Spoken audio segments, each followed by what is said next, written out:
why should we supplement? Because I'm just going to play devil's advocate here.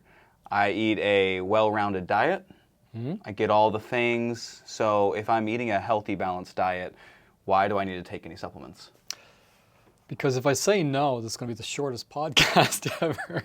So if we shouldn't take any podcasts or any supplements, then just we make don't something need up to. then. I mean, come on. We should definitely take podcasts after this one. But yeah, if we don't need to take supplements, it's going to be a very short podcast. Okay. And so listen on, guys. No, other than that, I mean, it is kind of funny because sometimes you get these like really broad statements like, oh, you shouldn't take supplements, or you should.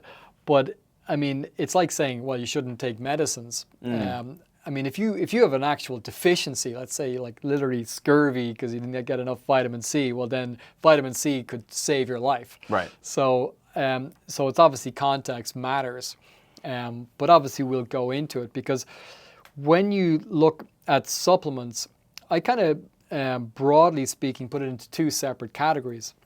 One are like essential nutrients that you need, otherwise, your health will suffer and you could die if you literally don't have what are literally called essential nutrients. So for instance, there's essential fatty acids, so certain types of fats that you absolutely need for the body, that if you don't consume them, you'll die. There's essential amino acids, so certain types of proteins that you absolutely need to take in. And of course, there's vitamins and minerals. So they're all, I put those in the category of the essential nutrients that the body needs.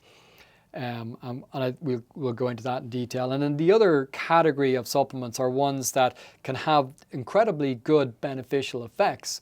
But if you don't take them, you're not going to die or have any kind of health consequences. But they may be other things that you can take that have really good effects on your health. So that's the way I kind of separate it out in terms of the two main categories.